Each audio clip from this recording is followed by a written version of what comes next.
Welcome to Rhythm of Life. I'm your host, Steve Ordower. Today in the studio, we welcome the prolific filmmaker, Bob Hercules.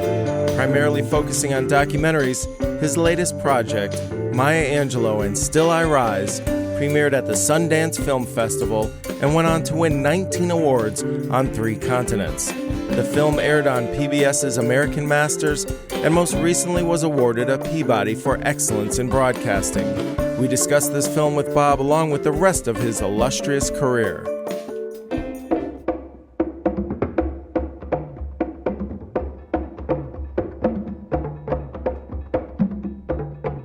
We may encounter many defeats, but we must not be defeated. That in fact it may be necessary to encounter defeats so we can know who the hell we are. What can we overcome? What makes us stumble and fall and somehow miraculously rise and go on? How did you get involved in this project? Well, I think it started in 2011. I had an idea on my own to do a film about Maya Angelou. I did some research and discovered nobody had ever made a film about her. And so I happened to mention this idea to a friend of mine at Harpo Productions, Oprah's company. Mm-hmm. And she said, I know just the person you should talk to. So I called up this woman named Rita Coburn-Wack, who was friends with Maya. It was her producer for Maya Angelou Radio Hour. Oh. And so I called up Rita and she said, I've had the same idea. And so we teamed up at that point and approached Dr. Angelou about this idea. And, you know, it took some time, but we convinced her to do it. She had turned down every other offer to make a film about her. How many other offers were there? I have no idea, but I bet there many. were plenty. Well, I know that there was in the documentary, I was interested to know that she had an offer from a publisher to write her story. Yeah. And she turned him down for a while. Yeah. Until he put a challenge to her. That's and right. Then she did it. Right. I called Maya. She was in California, I believe, then. I brought up the subject. She was not warm to it. He said, would you write an autobiography? I said, no, thank you. No, I don't. I write poetry and I have plays. And Bob Loomis called me about 3 or 4 times. Oh, he harassed me for about 6 months. Now, in those days, younger people and somewhat unknown people did not write books. I called several more times, got nowhere. And finally, he said, Miss Angelou, I won't call you again. I said, that's good. He said, because, you know, writing autobiography as literature is almost impossible. I said, well, in that case, I'll try. And believe it or not, she started to write. Yeah, and it was fantastic, Yeah, I'm it sure. was her first book, I Know Why the Caged Bird Sings. Yeah. A fabulous book. Yes. So what inspired you to tell Maya Angelou's life story? I would say my 2 main interests in filmmaking are social issues, political subjects, and the creative process. So Maya Angelou bridged those 2 interests of mine perfectly because she's always been a social activist, a civil rights leader, and somebody who's very political, but also an amazing artist. And amazing in many different fields, too. That's what appealed to me. Maya was a dancer. She sang. She was an actress. Still be your grandmother. And of course, she was a writer. So she was a consummate performer. And I think that for whatever else it is, this is a life lived on stage. Yeah, she was a dancer, a writer, a poet, and a playwright.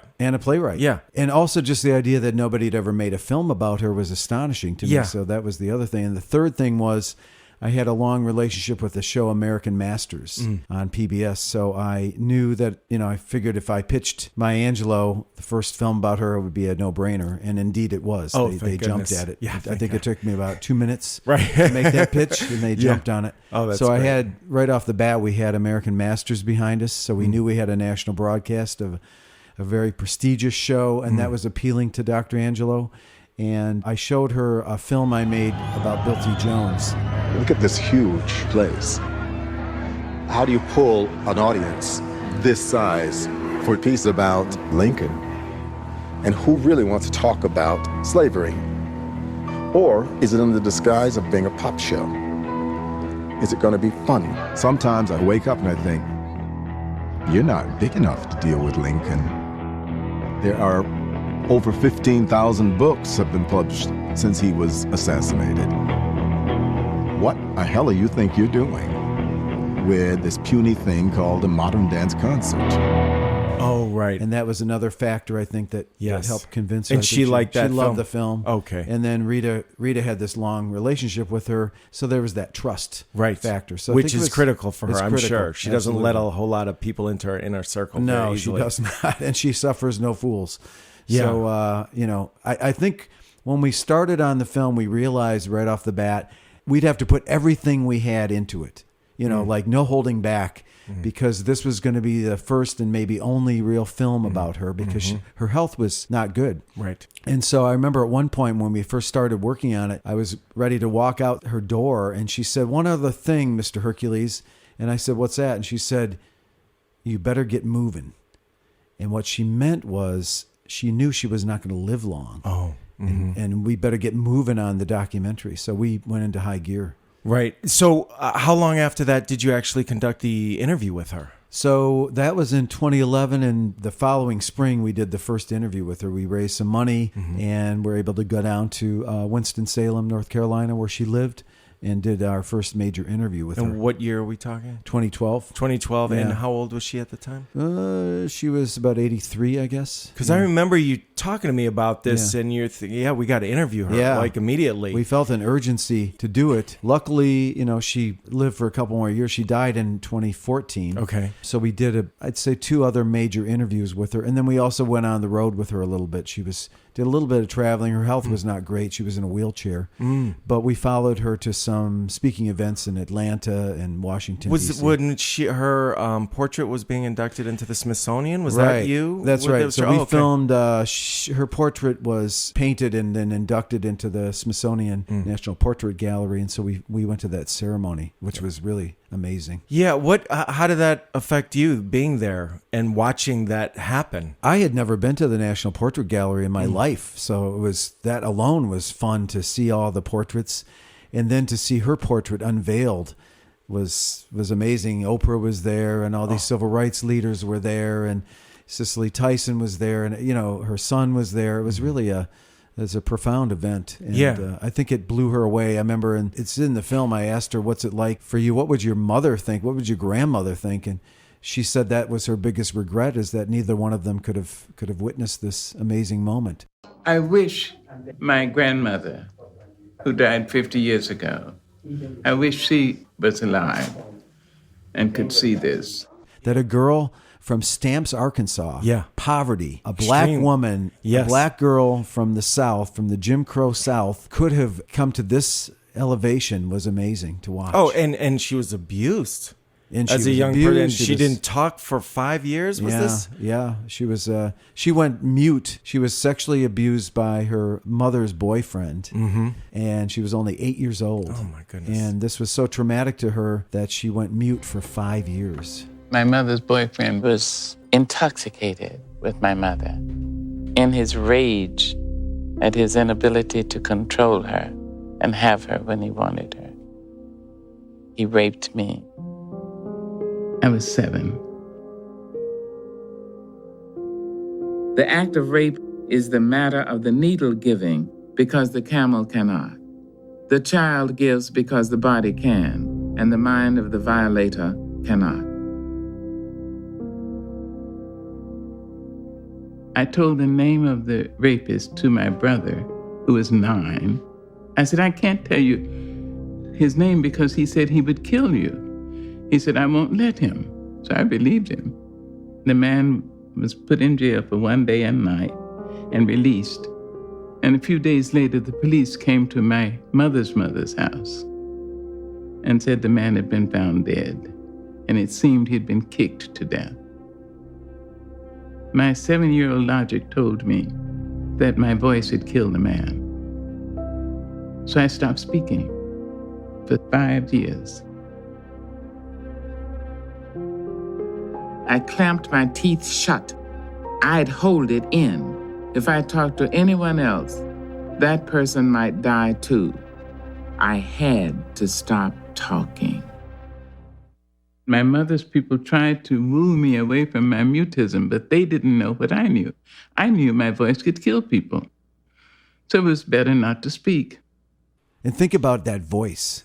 Yeah, I mean, her voice and her face are so captivating. Mm-hmm. And one thing about her expressiveness is you can see not just the deep emotion in her face, but she has an amazing presence about her to encapsulate sorrow. Yes. And deep-seated sadness and anger and fear and all of that stuff mixed up. She can access it like that. Yes. And it's really stunning to see. And it's as if we're experiencing that pain right along with her. Could you speak to that a little bit? That's a great observation, because that's one of the things I would say is most profound about it, is that when we interviewed her, she would go back to that moment, literally, psychically, psychologically, emotionally. She was in that moment every time. And I've never seen anybody, of all the years I've made films and I've interviewed hundreds and hundreds of people. Right. I've never seen anybody be able to access that moment as she did each time, whatever moment it was. And it could be a moment of joy. It could have been a moment of anger, sadness, whatever it was. She could just go there.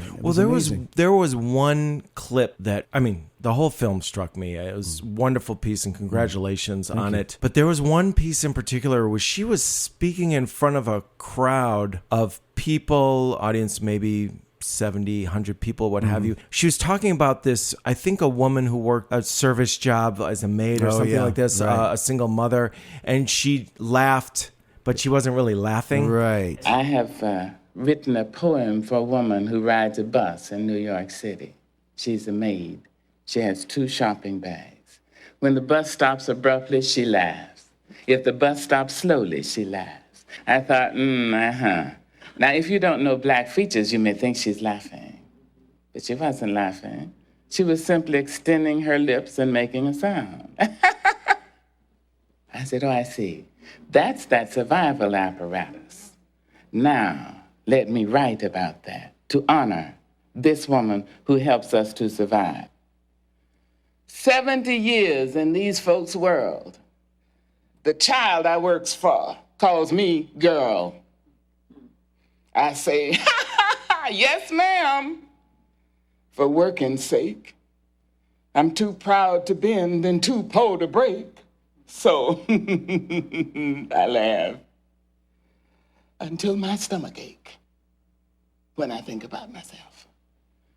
My folks can make me split my side. I laugh so hard, I nearly died. The tales they tell sound just like lying. They grow the fruit, but eat the rind. I laugh until I start to cry when I think about myself.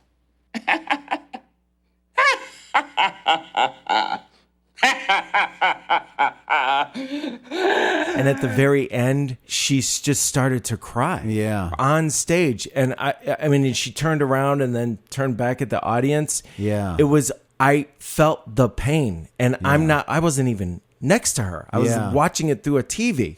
And the way she personified it. Yes. Was really not only captivating, but it took my breath away. Mm-hmm. I mean, I went into that moment, which is why and her voice. Yeah, the voice. It's a very, very unique instrument that she has honed over years. Mm-hmm. As I'm watching this film, I kept thinking, what did you take away from this experience? How has this enriched you personally? Well, I learned some things from her. I mean, forgiveness is one of her main things that she was always advocating, forgiveness and reconciliation. So I've always been a believer in that.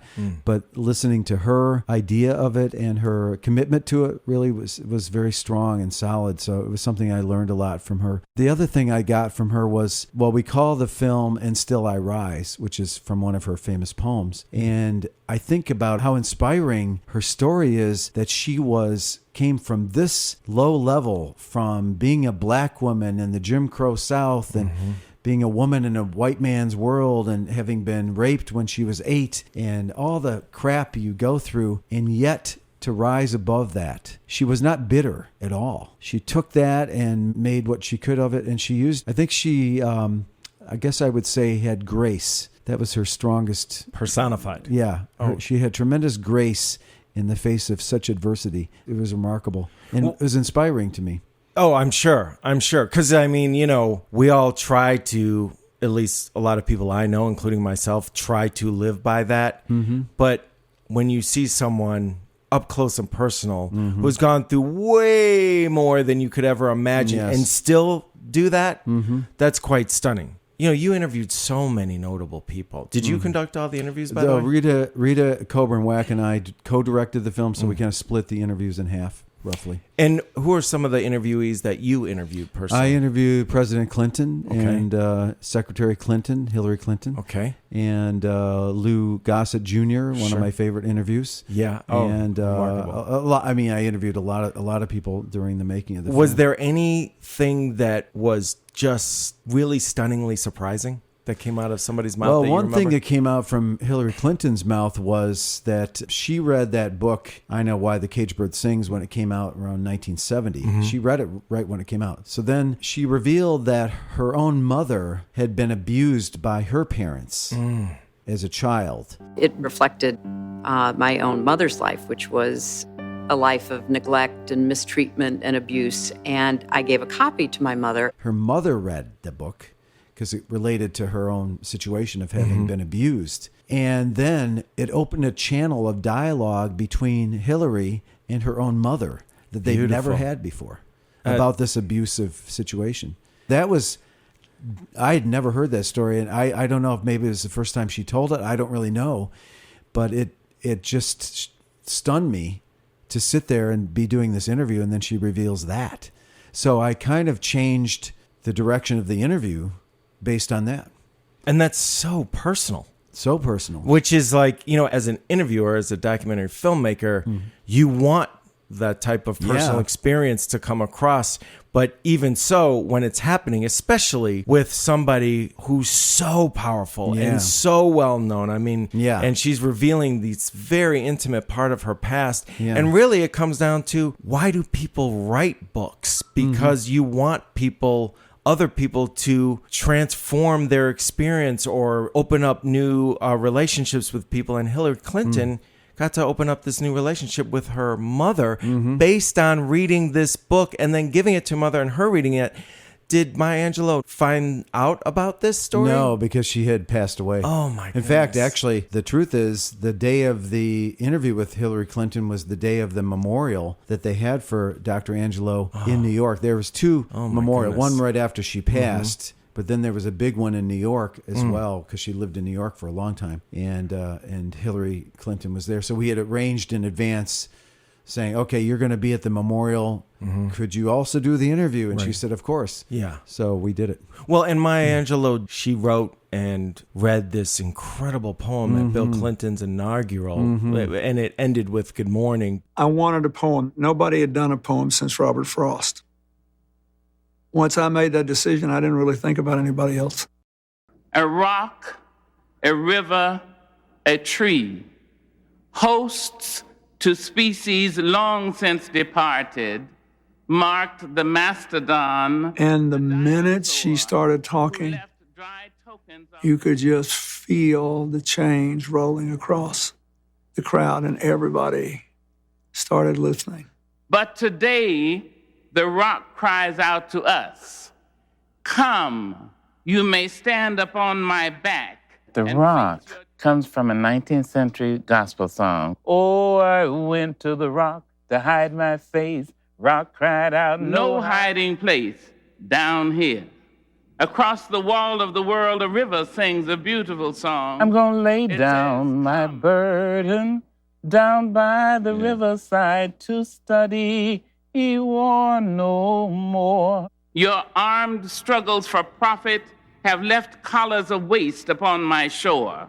Yet today, I call you to my riverside, if you will study war no more. And once you had that, then I could talk about all of us. There is a true yearning to respond to the singing river and the wise rock.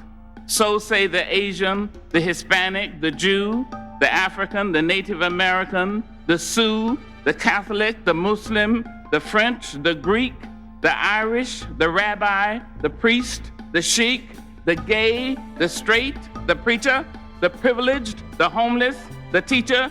They all hear the speaking of the tree. Each of you, descendant of some passed-on traveler, has been paid for, bought, sold, stolen, arriving on a nightmare, praying for a dream. Give birth again to the dream. Here, on the pulse of this new day, you may have the grace to look up and out and into your sister's eyes and into your brother's face, your country, and say simply, very simply, with hope, good morning. Only she could really bring that to life the way she does. Yeah. And Bill Clinton said something to, I think he said something. She wrote a poem called On the Pulse of Morning for Bill Clinton's inauguration in 1993. And what's funny about it, because I interviewed Bill Clinton, and I said to him, did you tell her what to say, or did she run it past you? He said no. I knew she got me. She understood the time we were living in. She understood the world we were living in, and she knew what could be our undoing as well as our unchaining. Now, we had no idea what she was going to say. And Bill didn't come with any set of directions like, well, I'd like you to talk about this and I'd like you to talk about that. He just said, I want you to write a poem and deliver it at my inauguration. But I knew she'd make an impression. She was big, and she had the voice of God. And I said, really? I mean, this is like your inauguration. You never had her run it past you or anything. And he said, no, I trusted her. So she read the poem. He had never heard it before. No kidding. And she read that poem. It was a very powerful, incredible poem. And you're right. The poem is incredible, but her performance of the poem is unbelievable. You could see it on the people's faces. We had all this footage we found of people watching, not just her performing it, but the audience. You know, people were crying and they're just riveted by this poem. It was wonderful. I thought it was monumental because it was inclusive. It was understandable. It was the whole package. I mean, it was a phenomenal woman at a moment in history where she belonged, with a president with whom she could relate. It just pulled it all together. She just did it. I mean, it was just breathtaking. That poem is a kind of like an eternal gift to America. And it'll read well 100 years from now. Oh, I cried when I was watching her in the documentary. Yeah. That last footage I was talking to you about, where she was crying at the end. I just lost it. Yeah. Because she channels stuff so powerfully. She's a natural. Yeah. She is totally a natural. And you know, something you said earlier about her with respect to forgiveness. Well, you had been prepped for this for a little while because you had done a film called Forgiving Dr. Mengele. Could you talk about that a little bit? Yeah, I mean, I had learned a lot about forgiveness many years earlier when I made a film about a woman named Eva Kor. She was a Holocaust survivor at Auschwitz. She and her sister were twins. When the family was brought to Auschwitz, the rest of the family was sent to the gas chambers, but she and her sister were kept alive. Eva and Miriam were 9 years old and in the front row when the Soviet soldiers liberated this death factory years ago. And they found among a few thousand survivors a large group of twins. Twins who underwent inhuman medical experiments at the hands of Dr. Joseph Mengele, the camp surgeon at Auschwitz, who was known as the Angel of Death. So she and her sister survived this terrible experience, and then many, many years later, Eva came to the idea of forgiveness as a way of healing the tremendous anger and bitterness she had about this experience, as a way of kind of getting over it, not getting over it, but, you know, kind of moving on with her life and not letting it imprison her. Just to be free from the Nazis, that did not remove the pain they have inflicted upon me. There might be another way that survivors can heal themselves. I have found one way. Forgive your worst enemy. It will heal your soul and it will set you free. So it's a hard concept to follow. You almost have to see the film to see the process that it took to get to that level. Well, and a lot of fellow Holocaust survivors did not agree with her at all. No, definitely not. To this day, they don't agree with her. It was a very controversial idea because people would say, "Forgive the Nazis? Are you crazy?" Mm-hmm. And she would try to, carefully state her position and say why it was good. She was doing it for herself and only herself, not for other people. She was not getting them off the hook or anything. It was just to free her own soul. And you went to Auschwitz, as I recall. We did. With her. With a former Nazi. Yeah. And forgave him publicly on camera. Mm-hmm. Can you just take us back or give your... Yeah, so she had met a guy who was a Nazi doctor at Auschwitz. He was not working with Mengele, but he was aware of Mengele. Right. And she wanted to meet with him. And so she met with him. She wanted to have someone, a Nazi, declare unequivocally that the Holocaust did happen. Because, as you know, there have been Holocaust denial since 1945 and still to the present. This is a big issue with her, as it should be for any Holocaust survivor. How dare you deny that 6 million Jews died? But this happens.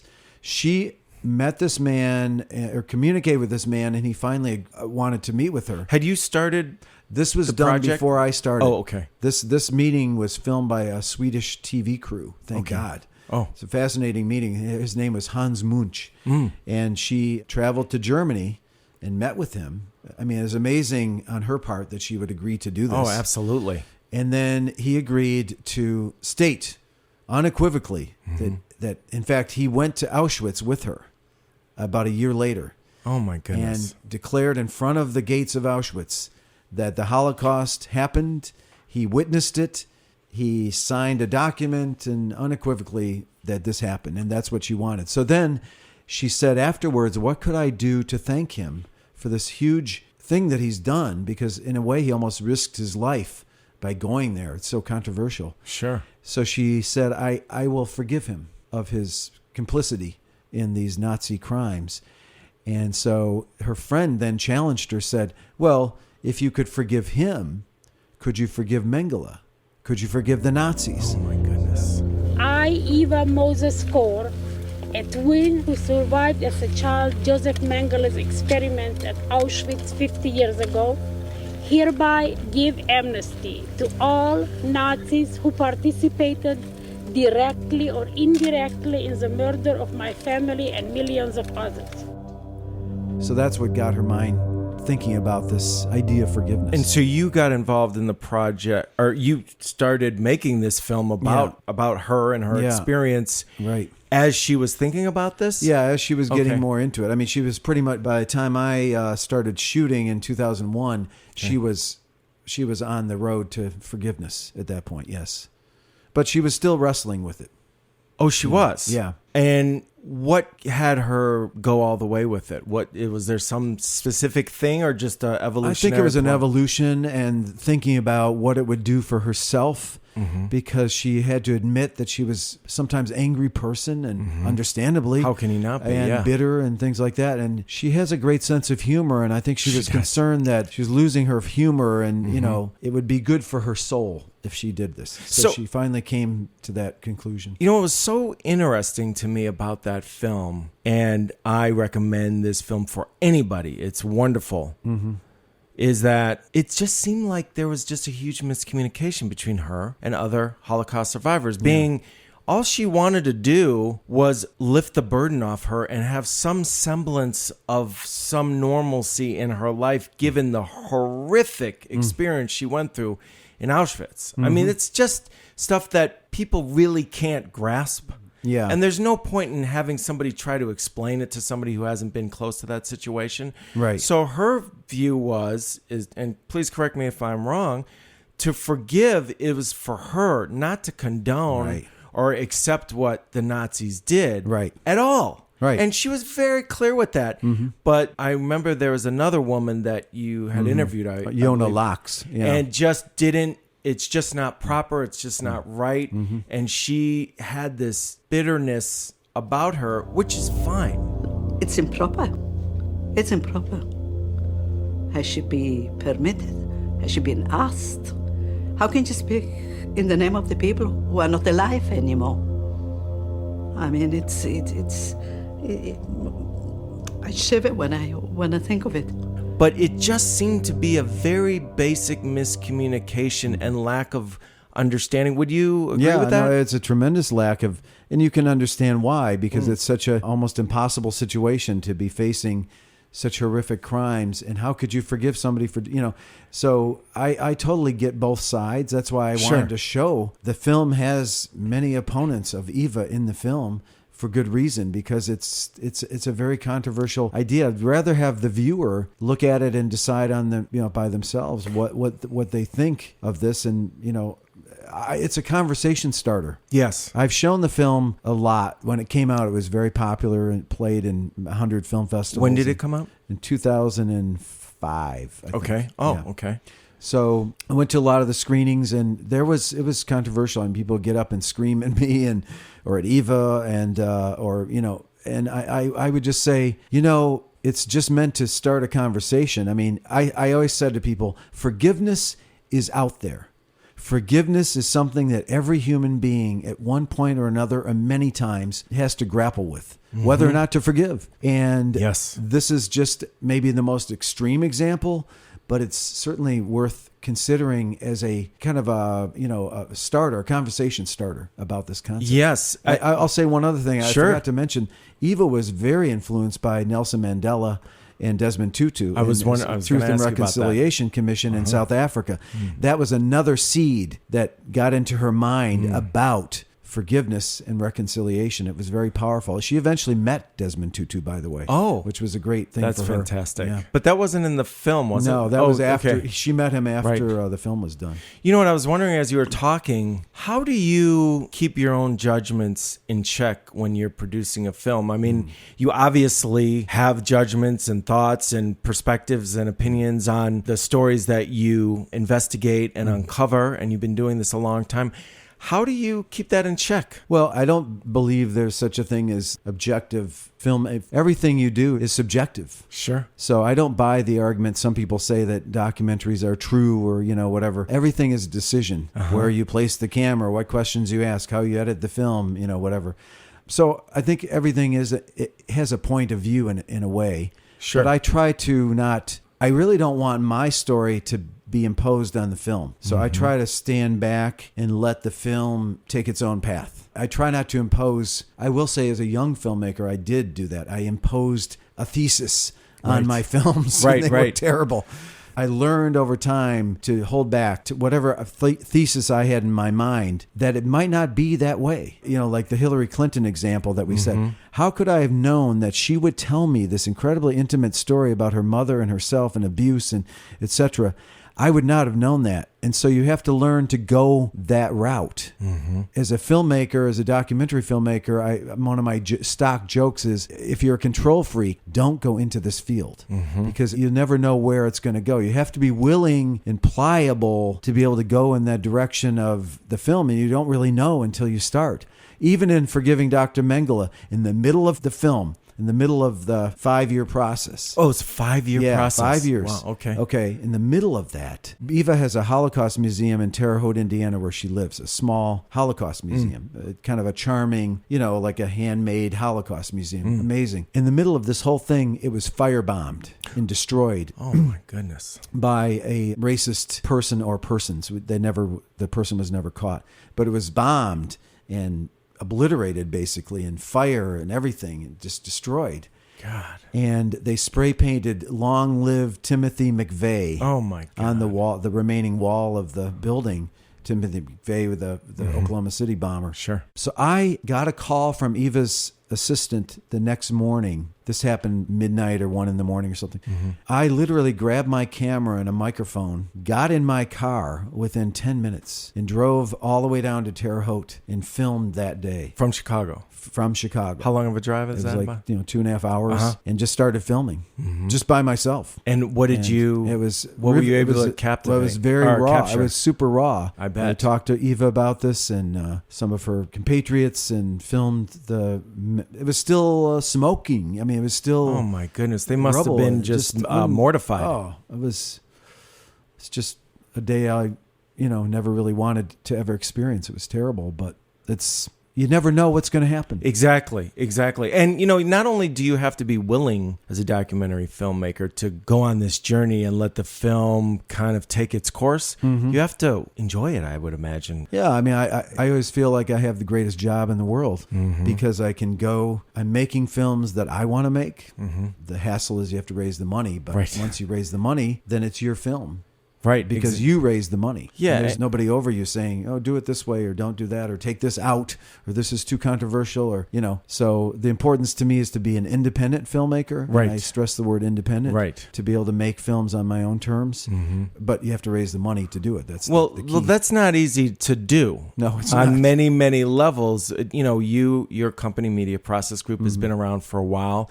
And, you've worked on other people's projects to bring in money. You've got editing facilities, you've got cameramen that go out and shoot for high-end projects or what have you. How long has Media Process Group been in business? 33 years. And I mean, that's a long time. I mean, especially with all the changes in the production business and the film business and technology. How have you been able to sustain doing what you love to do and be able to keep a business afloat? I mean, it's a balancing act. My partner right now, Keith Walker, and I talk about this all the time, that we're, it's like this, how do you balance all these independent films with the need to make commercial films to make a living? Right. It's very difficult to make a living on independent documentaries.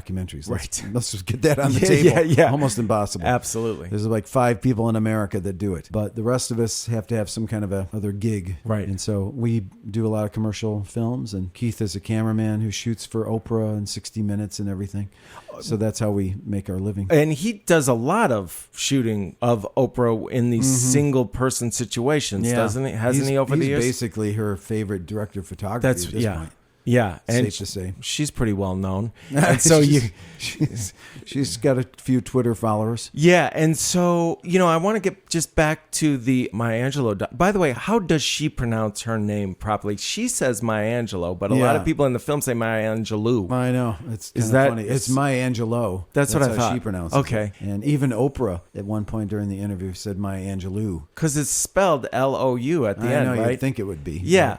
I was just wondering, you had to raise the finishing funds, right? Even though there were so many notable people involved. We had to raise all the money for that film. It was a big budget film because of the high stakes and the high profile. It was a very expensive film. And do you mind me asking how you got? I think you had a $200,000 gap or something like that. Yeah, I had met this man named Steve Sarowitz who wanted to hire me to do another film, a different subject, which I agreed to. And then I appealed to him. I said, we're really close to finishing the Maya Angelou film, but we're short about $200,000. So God bless his soul, he was an angel. He kicked in the extra money that allowed us to finish the film. So I'm always indebted to Steve. You mentioned Bill T. Jones, a good man. How did you get involved in that again?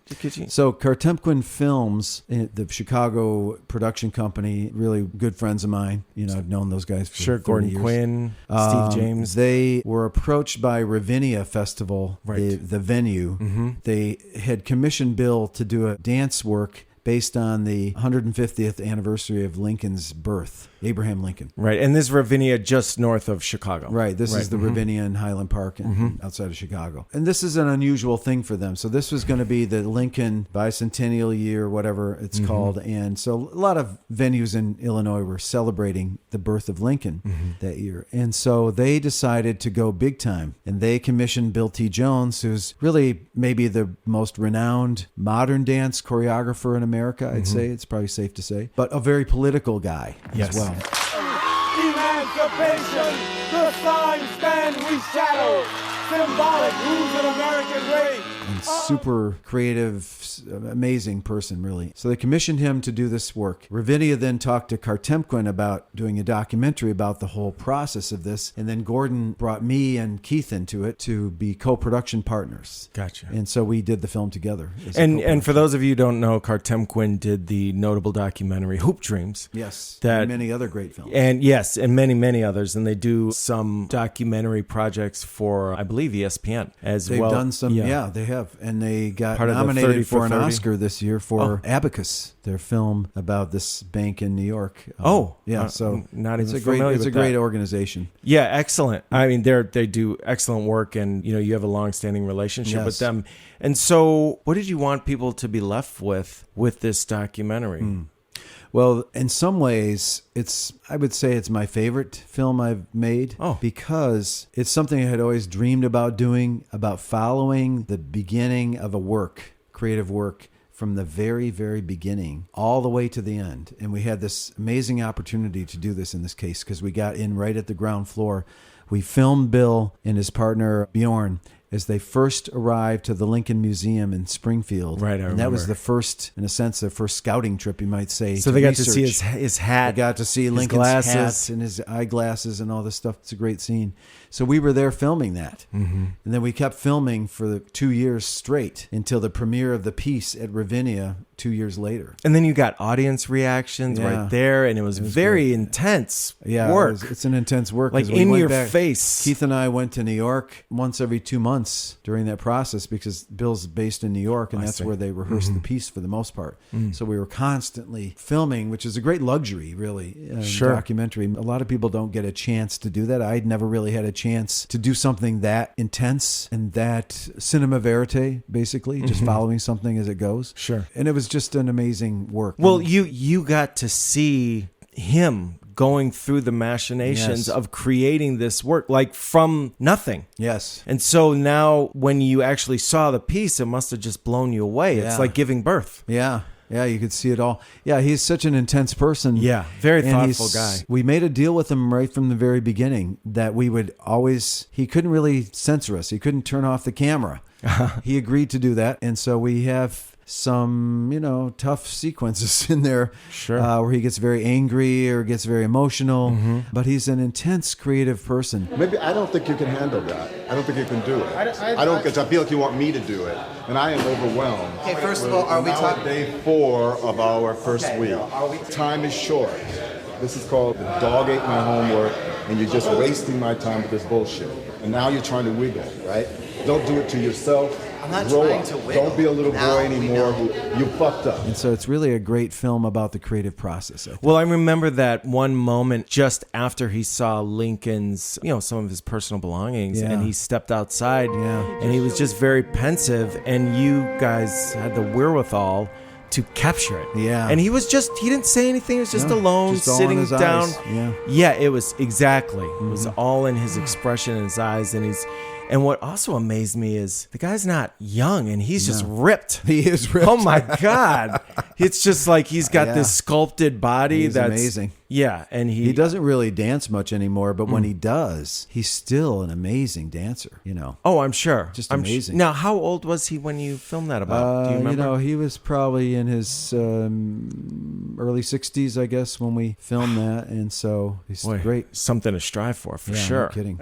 Yeah. And, you've done so many different types of films. I also wanted to ask you about the documentary you did about Saul Alinsky. Oh, yeah. How did you get involved in that one? Well, my wife, Julie, read this book about Saul Alinsky called Let Them Call Me Rebel. And then she gave it to me. I'd known about Alinsky for years because anybody who is in left-wing politics, Alinsky's foremost. Sure. So she loved the book, so she gave it to me. I read the book. I loved it. It was just like one of those books I could not put down. So interesting. A guy named Sanford Horwitz wrote it. And then if the thought went through my head, it's like, well, has anybody ever made a film about Saul Alinsky? And of course, no. This seems to be a reoccurring thing, Bob. I was kind of surprised about that too. So the only thing that existed was Alinsky had done a series of, you might call like training tapes for the Canadian Film Board, but there was no definitive documentary about him.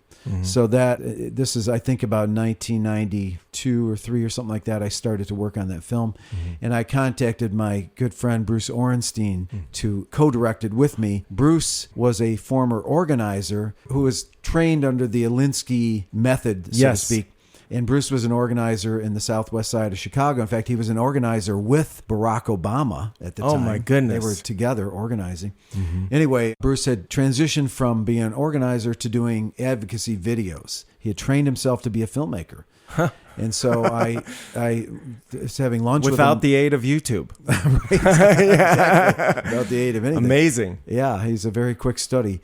And so I asked him what he'd be interested in. Of course, he was like, of course, I love Alinsky. Let's make the film. So we did. We spent, again, as another one of those 5-year stories. And for those of you who don't know about Saul Alinsky, he basically created the most powerful roadmap for organizing social protest and really leveraging power of the people to force companies and governments or whatever to do the right thing. That's right. Who championed new ways of organizing the poor and the powerless that created a backyard revolution in cities across America. His work influenced the struggle for civil rights, the farm workers movement, and even the very nature of political protest. In 1970, Time magazine hailed Alinsky as a prophet of power to the people and argued that Alinsky's ideas had forever changed the way American democracy worked. Yeah, and what was the book that he wrote? What was that roadmap? Yeah, Reveille for Radicals. Yes. And then Rules for Radicals after that. Okay. But Reveille for Radicals was his first book, and that was really a guidebook for organizers for years and years. It's still being used today, I think. Yeah, and in fact, the right wing has... years ago, they started to realize his ideas actually are so powerful that they could be used on either side.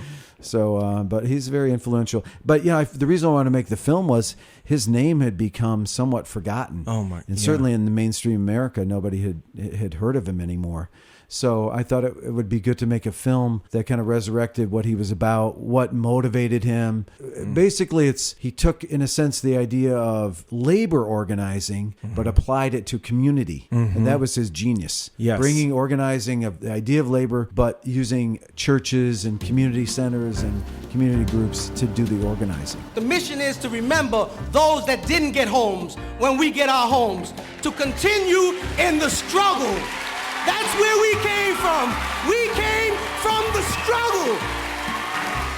So it was a radical idea at the time to do that. Yeah, and he was able to bridge that gap amongst various groups of people to form these powerful coalitions that really did have power. And they could force companies to change their ways, like Kodak in Rochester, New York, had not hired any black people, but Rochester had, in the 60s, of course, had a huge black population. So it was outrageous that they didn't have any black employees, so they took them on. They took on Kodak, which at that point was one of the biggest companies in America. Absolutely. And they won. Well, now, and he also had an exceptional dry sense of humor. What was his phrase with Kodak? Is, the only thing Kodak ever contributed to civil rights was the invention of color film. That's the one. That's the one. I love that one. He was a very caustic, funny person. Yeah, and not, he was all about, mixing it up. He wanted to create tension. He wanted to create struggle because through that tension and conflict, that's what actually alters the political landscape. Yeah, you have to leverage your own power. Yeah, absolutely. Because you don't have the money. So you have to leverage power. So. And there is a lot of power, which was quite a revelation for a lot of people. His organizations are still flourishing around America. There's many, many of his organizations all over America that are still doing the same work. And it would have been such a shame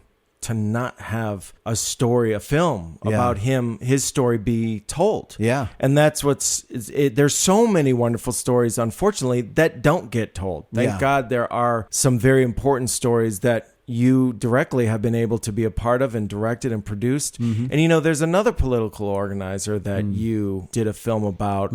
Some people may know Barack Obama. Did he adhere to Saul Alinsky's some of his principles? Yeah, so Barack Obama was, as a lot of people know, he came when he got out of school. He answered an ad by this organizer in Chicago and came to Chicago for an interview, and the guy hired him. So Obama was trained as an organizer under the Alinsky method, because I've talked to the guy who hired him, and he was a direct link to Alinsky. And so Obama was trained in the Alinsky method, so to speak. So Obama's organizing down the southwest side of Chicago for like 2 years, using those same techniques. And you know what? When I watched his presidential campaign, I saw some of those techniques, I bet, in play. Yeah. And one thing I remember is when Sarah Palin was the new vice presidential nominee at the convention, she denigrated him for being a community organizer. I remember that very well. Famous. And I laughed at her at the time. I saw the speech. So did I. And I said, this woman has no idea what she's talking about. She doesn't understand that his organizing skills and techniques are going to destroy her. Exactly. And that's exactly what happened. Yes. He took all those organizing techniques, and maybe it wasn't visible to a lot of people unless you knew what he was doing, but it worked. Yeah, absolutely. And so now you made a film about him going back to Africa. I did. Could you talk about that a little so bit? Then before his presidential run, or was that leading up to his presidential? No, it was a series of coincidences that I met David. There are no coincidences, Bob. Maybe not. They only appear as such. But I think in 2005, I was introduced to David Axelrod, and he wanted somebody to help him on a film, a longer film about the old Mayor Daley, the first Mayor Daley. So I agreed to come on board, and he and I worked on this film for many, many months and got pretty close, very tight. And then I started working on some other projects for David.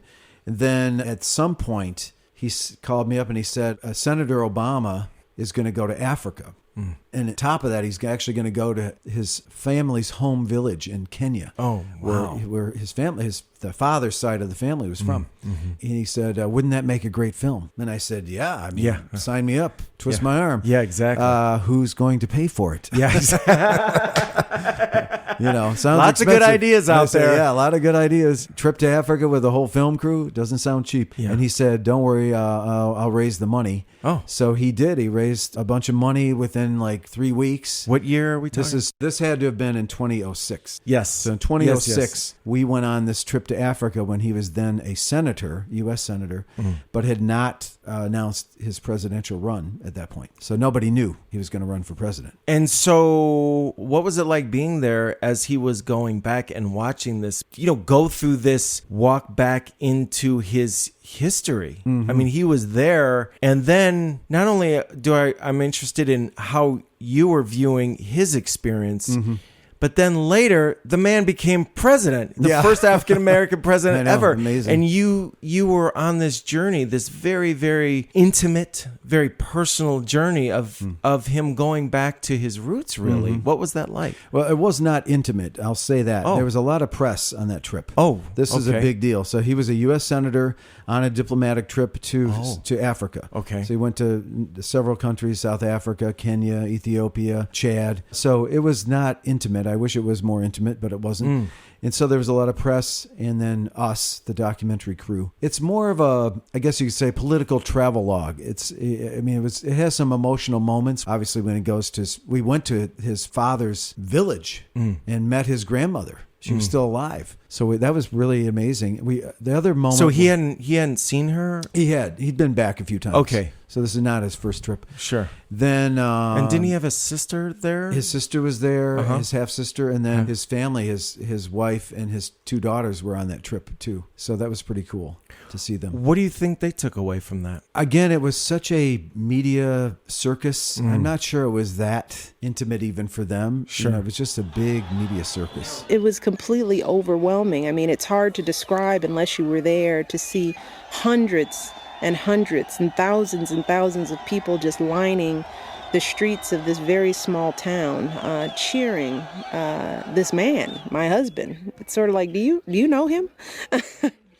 But it was very powerful. And they were really young at that point. The daughters were very young, and I think they were kind of overwhelmed by the circus atmosphere and everything. But the other moment I remember from that is when we were in Cape Town, South Africa. We went to Robben Island, where Nelson Mandela and many of the others were imprisoned during the years of apartheid. And Senator Obama went into the jail cell, Nelson Mandela's jail cell, and we were able to film that.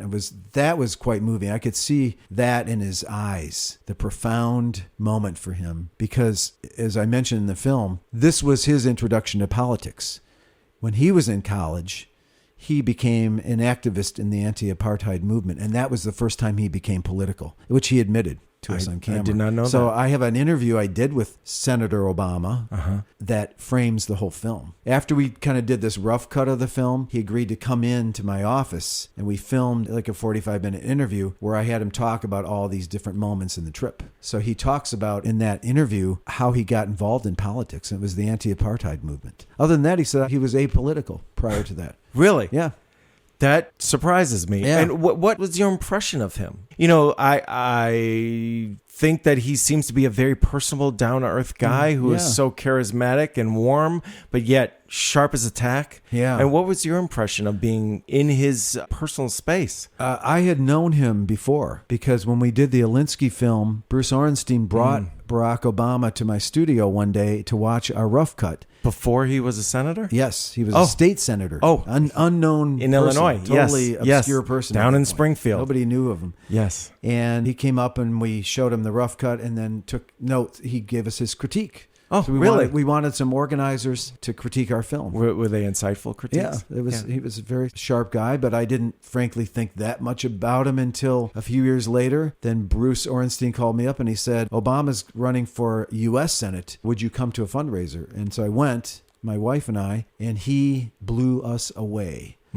He was so powerful and so intelligent and so amazing, really. And his grasp of politics and he's a wonk, really, in some ways. Yeah, and so then we had him come to our house and did a fundraiser for him at our house in Evanston. And then we ended up doing a video for him. Bruce and I did a short 5-minute video for him, kind of a pro bono piece for his campaign. I got to know him pretty well. So, when I went to Africa with him, he and I already had a relationship. Right. So that was nice that I knew him. And I mean, is he as he is on television as most people get to know him over the years? I mean, is he really this passionate, compassionate, smart, intelligent, funny, grounded, down-to-earth person that we all have come to know? Yes. I'm always impressed with him. He's very down-to-earth. We had the opportunity on that Africa trip to have dinner with him several nights because we were, there. We were on the trip, And I was struck by his sense of humor, which unfortunately, when he became president, he had to keep in the closet for the most part. Except for the occasional. It came out every now and again. He was on Letterman every now and then. Yes. But I mean, he is a very funny guy. Oh, yeah. And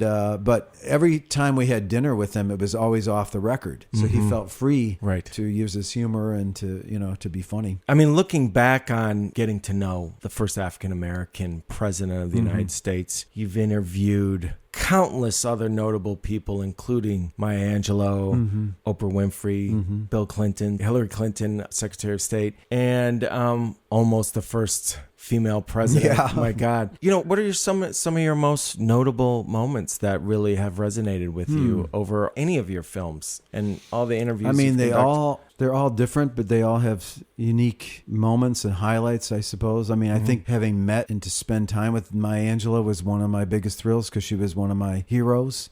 I remember another film I made a long time ago. I was in Nicaragua and I made a film about their election in 1990. And I'll never forget the moment when my sound man and I was shooting at that time, the cameraman, were making our way through in Managua, Nicaragua, making our way through a crowd of about 100,000 people to get up on the stage when Daniel Ortega was running for re-election as president. He lost that election, actually. It's hard to explain why that meant so much to me, but it was just an amazing moment. The sun was setting, 100,000 people, just super intense. We wound our way through all these people, 100,000 people, and got up on the stage and filmed Daniel Ortega giving his final speech the night before the election. Everything was encapsulated. The Cold War, the meddling of the United States with the Contras, the Reagan era.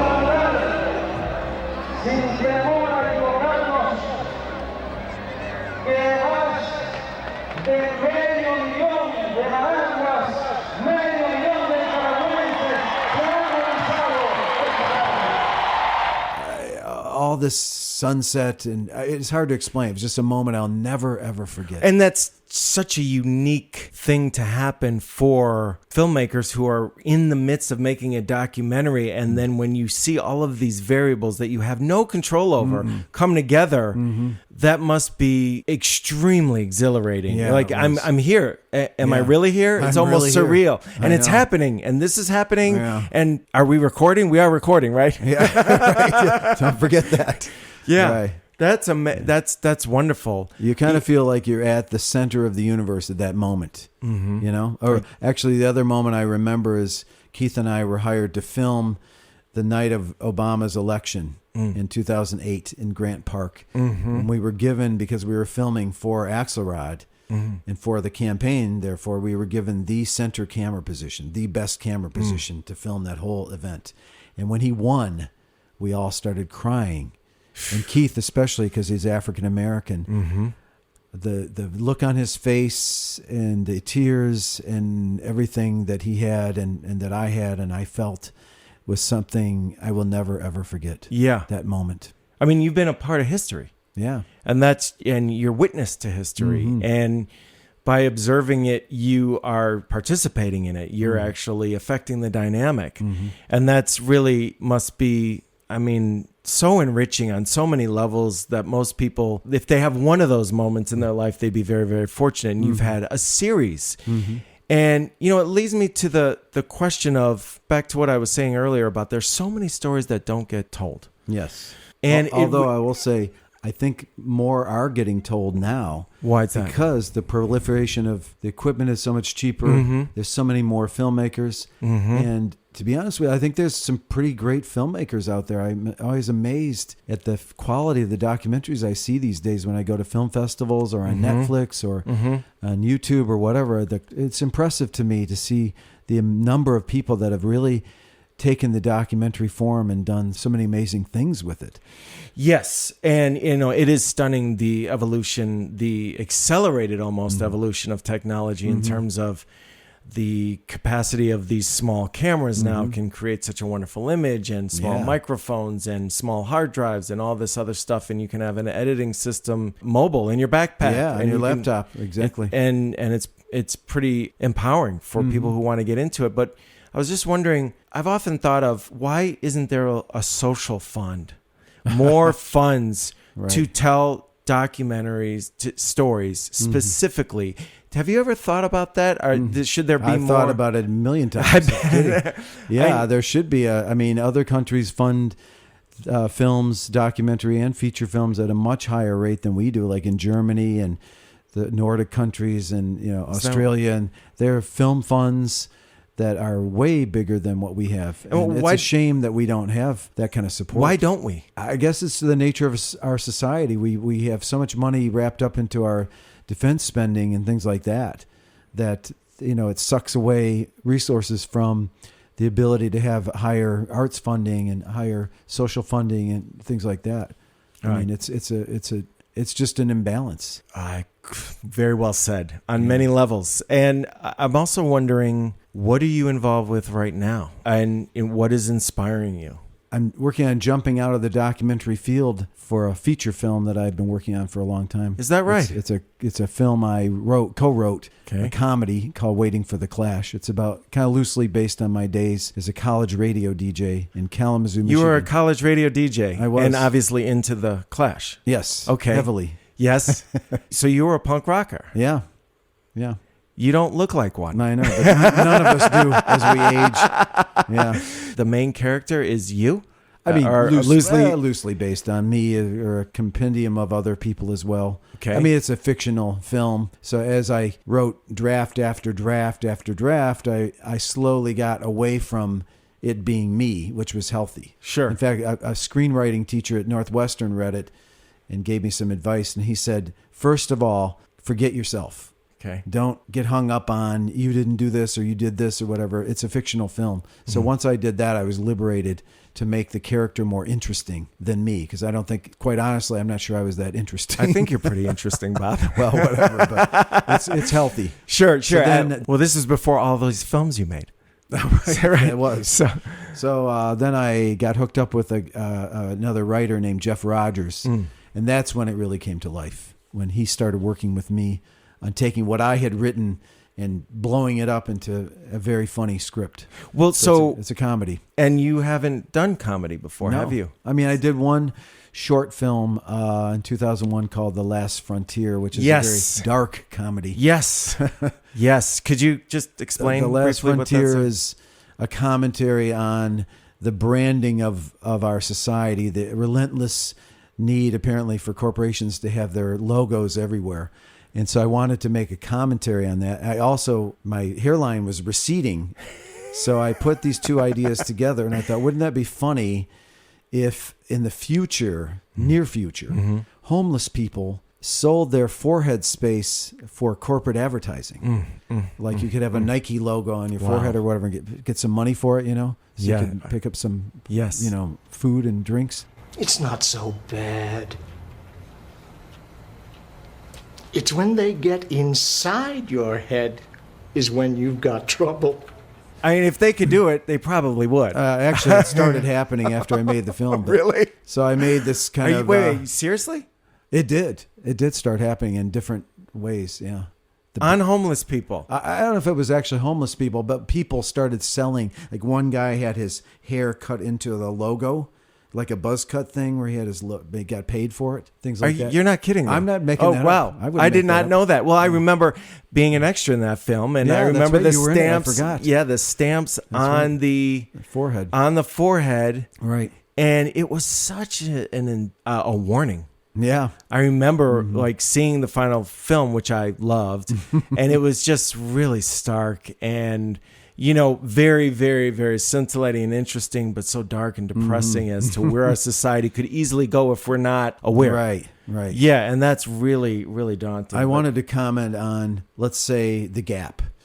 How did The Gap manage to convince people to buy T-shirts with their logo on it and pay money for it? Yes. To advertise their own product. I thought that is in a kind of a twisted sense of brilliance. And so that's what I was interested in. How'd they figure that out? Yeah, and more broadly, where is our culture going? Where is it heading? Right? Yes. Everything is a commodity, including now that's why I call it The Last Frontier. The forehead, or our human skin, or our soul, so to speak, was the last frontier. And when did you make that? 2001. 2001. Yeah. Is, what do you think our state of affairs is now? It's gone berserk with the branding and everybody's willingness to share their personal details, and it's kind of out of control. Yeah, it is. This is great. I mean, is there anything about your filmmaking experience that you'd like to share that I didn't ask you about, or anything along those lines, or anything that you may give as a bit of inspiration or advice for people who want to do something along these lines? Well, I would say, to quote my favorite corporate company, Nike, just do it. I'd say the simple thing is, don't get too hung up about thinking about things too long. You'll talk yourself out of something.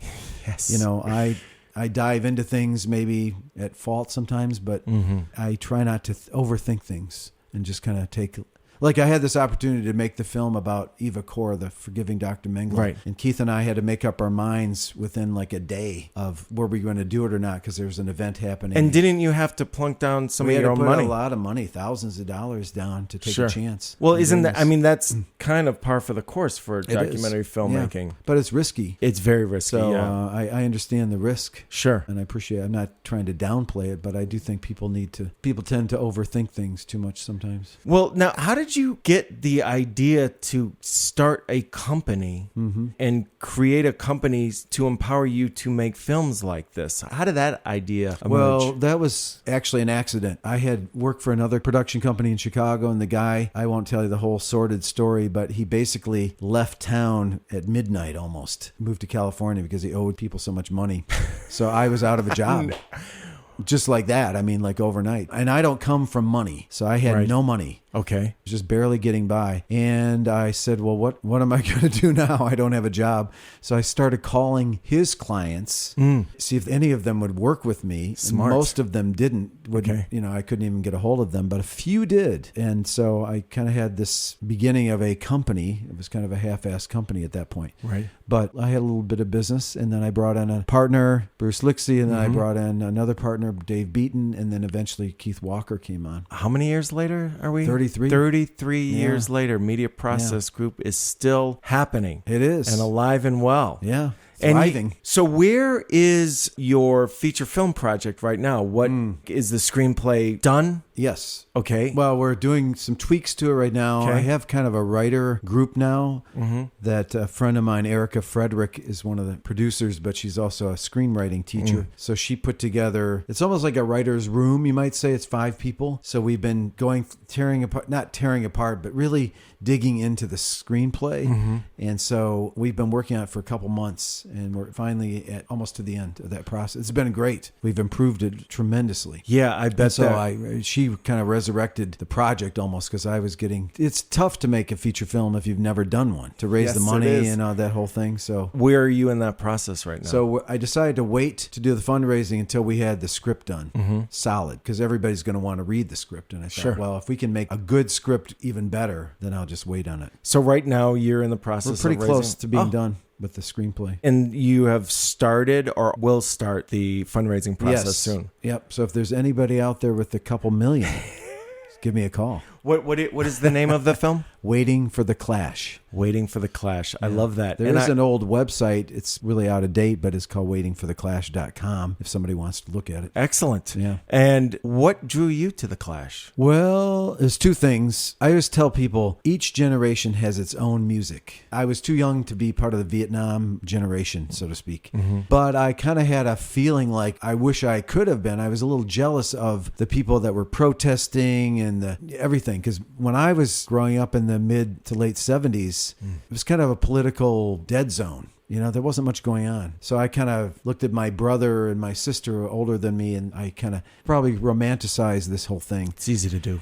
Exactly. So then when I became a college radio DJ, punk rock was really coming out. And there was something about it that I loved. Ramones, and there's just something basic about it. The music of it. And then I became more political as I got a little bit older into college. And so it was the political thing as well. The Clash were among the most political bands of the time. Yeah, and it's this visceral, guttural feel to the actual music. Yeah. And it's just this huge aggressiveness to authority. Yeah. Just saying, no, you're not going to tell me what to do. That's right. And basically giving them the proverbial middle finger. Yeah, exactly. And not giving a damn about that. That appealed to me. I also just didn't like those, what I would call corporate rock bands. I had a whole litany: Kansas, Boston, Styx, REO, et cetera, et cetera.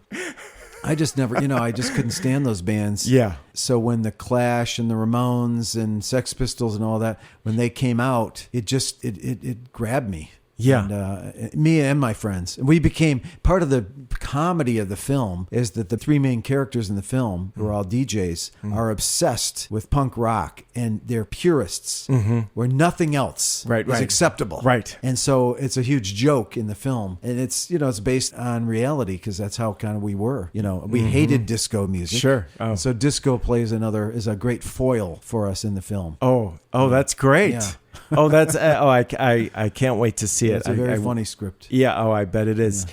And I also wanted to ask you about the film about the Baha'i faith. Oh, yeah. What is that about? So I was hired, as I said earlier, by Steve Sarowitz. Okay. Steve is a Baha'i faith member and very passionate about the faith.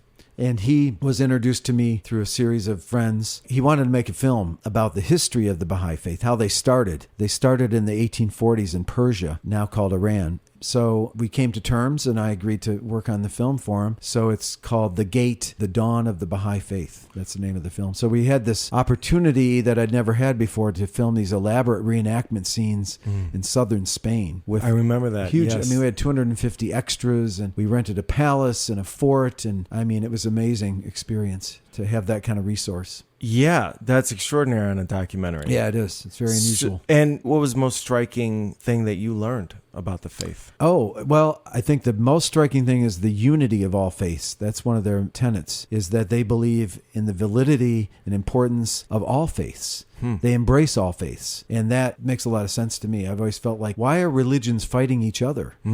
All religions preach peace and love. Yes. So I think this is a very admirable part of their faith, is they embrace all religions. Is that emphasized in the film? Yes. Yeah. Oh, yeah. It's a big part of the film. Absolutely. That's quite striking. How many people are in the Baha'i faith worldwide? I think there's like 5 million people around the world, but they are in many countries around the world. And we have the Baha'i temple here just north of Chicago. We have the only North American temple is in Wilmette. Just for those of you who don't know, that's just a northern suburb of Chicago. Right. And it's beautiful. It's absolutely beautiful. Stunning. Yeah. Well, Bob, thank you so much for being here. It was a real pleasure to speak with you and for you to give us a glimpse into your world. And good luck on your first ever dramatic feature film project. I can't wait to see it. Thank you so much for being here. Thanks for having me, Steve.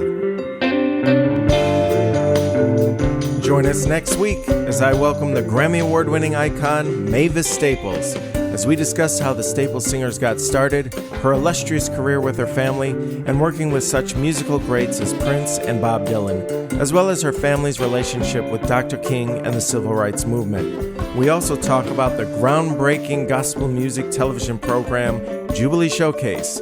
This show gave a powerful platform for most of the notable gospel artists in the 1960s and 70s, including the Staples Singers, and was hosted and produced by my father, Sid Ordower.